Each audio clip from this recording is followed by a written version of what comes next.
নমস্কার, কেমন আছেন সবাই? আমি সুনিতা, আর আপনারা দেখছেন চৌধুরীর স্বপ্নপুরী, আমাদের স্বপ্নের সংসার। আজকে আমরা বেরিয়ে পড়েছি তারকেশ্বরের উদ্দেশ্যে, আমি, মা আর বর্মশাই। তারকেশ্বর যাওয়ার কথা মা বলেছিল, আর যেহেতু ভোলেনাথের মন্দির সেই জন্য আমরা তো এক কথায় রাজি। তাই আমরা আজ বেরিয়ে পড়েছি সকাল সকাল তারকেশ্বর যাওয়ার জন্য। হাওড়া থেকে আমরা ট্রেন ধরেছি, আর হয়তো 19টা না 20টা স্টেশন পার করে আমরা পৌঁছে গেছি এখন তারকেশ্বর রেলওয়ে স্টেশনে। কিন্তু সত্যি কথা বলতে, যেখানে আমরা একটু শান্তির উদ্দেশ্যে এসেছিলাম সেখানে ট্রেন থেকে নেমেই অশান্তি শুরু হয়ে গেছে। ধর্মস্থল এখন আর ধর্মস্থল নেই, সবকিছুই বড়সড় ব্যবসা হয়ে গেছে। আমি কারোর ব্যবসা নিয়ে কথা বলবো না, কারণ এই নিয়েই অনেকের ঘর চলে, কিন্তু এতটাও ব্যবসা ধর্মের মধ্যে ঢুকিয়ে দেওয়া উচিত নয় যে ভক্তরা ওখানে গিয়ে অশান্তিতে ভুগতে শুরু করে দিবে। ফুল প্রসাদ এসব নিয়ে ব্যবসা হয় মানছি, এটা অনেক আগে থেকেই হয়ে আসছে, কিন্তু একটা ধর্মস্থলে পাণ্ডাদের কি কাজ? ভক্তরা নিজেরাও গিয়ে ভগবানের দর্শন করে নিতে পারবে, কিন্তু এই পাণ্ডাগুলোর জন্যই এখন আর কোথাও শান্তি নেই। স্টেশনে নামতে না নামতেই এক পাণ্ডা পেছনে লেগে পড়েছে, চলুন আপনাদেরকে নিয়ে যাব, চলুন মন্দিরে নিয়ে যাব, একদম পুজো দিয়ে নেব, এই করব সেই করব। কোথাও শান্তি নেই। আর আমরা আমাদের মতো চলছি, তাও উনি আমাদেরকে ডাইরেকশন বলে দিচ্ছেন, এই দিক দিয়ে যেতে হবে, ওই দিক দিয়ে যেতে হবে। আমরা কোনো পাণ্ডা চাইনি, কিন্তু উনি জোর জবরদস্তি আমাদের সাথে সাথে চলছিলেন। কোনো মতে তার থেকে সরে এসে আমরা যখন মন্দিরে পৌঁছালাম সেখানে দেখলাম যে আরোই বড় ব্যবসা চলছে। আগে আমরা জানতাম যে ফুল ফল বা কোনো প্রসাদ এসবের ব্যবসা হতো, সেটা মানছি, কিন্তু বাবার মাথায় যে জলটা দেওয়া হবে সেটারও ব্যবসা চলছে ওখানে আলাদাই করে।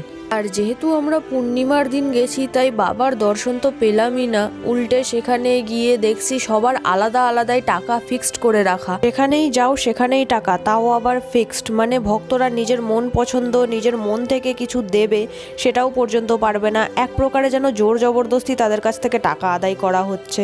যাই হোক, সব কিছু উপেক্ষা করে এবার ভাবলাম যে এবার হয়তো বাবার দর্শন পাবো, কিন্তু সেটা হলোই না, কারণ পূর্ণিমার দিন আমরা গেছি, এতই ভিড় যে যেতেই দেয় না ভেতরে। ভেতরে তো ভিডিও করা অ্যালাউড না, তাই বাইরে এসে পুকুরের ভিডিও করছি, এটাই সেই বিখ্যাত দুধ পুকুর। তো পুজো দিয়ে আমরা সেখান থেকে বেরিয়ে পড়েছি। যাই হোক, যেমনই পুজো হোক দিয়ে আসলাম। এখানে তো পণ্ডিত মশাইয়েরও আলাদা আলাদাই ফিক্সড রেট থাকে।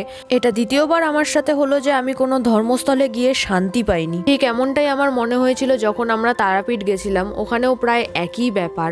তো আমরা এখন স্টেশনের দিকে যাচ্ছি। স্টেশনের দিকে যেতে যেতে আমরা ভাবলাম যে হেঁটেই যাই, আশেপাশে কিছু আছে নাকি সেগুলো দেখতে দেখতে যাব, একটু চা খাবো। আর মা তো খাবে চা, আমি তো খাবো কোল্ড ড্রিঙ্কস। তারকেশ্বরের ব্যাপারে আমার কোনো আইডিয়া ছিল না, যদি জানতাম তাহলে সত্যি বলছি আমি এখানে আসতাম না, কারণ এখন এমন অনেক কম ধর্মস্থল আছে যেখানে গিয়ে আমি একটু শান্তি পাই। এখন আমার মনে হয় যে আমি আমার ঘরে যে ছোট্ট মন্দিরটা বানিয়েছি, আমার সেখানেই অনেক শান্তি। সেখানেই আমি আমার সব ভগবানকে একবারে স্থান দিয়ে দিয়েছি, আর সবাই যেন ওখান থেকেই আমাকে আশীর্বাদ করছে। আমার ওখানেই খুব শান্তি লাগে। এখন আর এই ধর্মস্থল কোথাও গিয়ে আমার খুব একটা শান্তি লাগেই না। আর সেই জন্যই যেখানে 2.5 ঘন্টা জার্নি করে আসা, সেখানে আমরা আধা ঘন্টাও টিকতে পারলাম না, তাই এখন আবার বাড়ির দিকে রওনা দিচ্ছি। আজকের ব্লগটা এখানেই শেষ করছি। যদি ভালো লেগে থাকে তাহলে অবশ্যই লাইক করবেন, কমেন্ট করবেন আর শেয়ার করবেন সকলের সাথে। আর যারা যারা নতুন এসেছেন আমার চ্যানেলে তারা অবশ্যই সাবস্ক্রাইব করবেন। তো আজকের ব্লগটা এখানেই শেষ করছি, পরে দেখা হবে আবার নতুন একটি ব্লগের সাথে।